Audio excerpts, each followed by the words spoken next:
Police স্বীকার করবে আমরা এগুলা করছি। বৈষম্য বিরোধী ছাত্র আন্দোলন চলাকালে সামাজিক মাধ্যমে আলোচিত হন ফারজানা সিথি নামে এক তরুণী।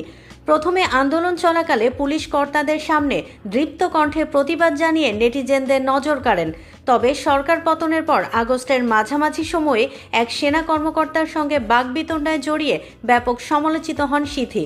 তার দুর্ব্যবহারের মুখে ধৈর্য এবং পেশাদারিত্বের পরিচয় দিয়ে তখন পুরস্কৃত হয়েছিলেন সেই সেনা কর্মকর্তা। আপনারা দেখছেন ANB24.net, সত্যের সন্ধানে বিশ্বজুড়ে 24 ঘন্টা। এবার জানা গেল জনপ্রিয় সঙ্গীত শিল্পী আসিফ আকবরের গানের ভিডিও চিত্রে মডেল হিসেবে দেখা যাবে তাকে। বিষয়টি নিশ্চিত করে মঙ্গলবার ফেসবুক স্ট্যাটাস দিয়েছেন আসিফ, যেখানে তার পাশে দেখা মিলেছে সিথি ও শেখ সাদির। ভিডিও চিত্রে সিথির সঙ্গে সাদিকেও দেখা যাবে। আসিফ আকবরের সঙ্গে এই গানে কণ্ঠ দিয়েছেন মুম্বাইয়ের নিকিতা গান্ধী।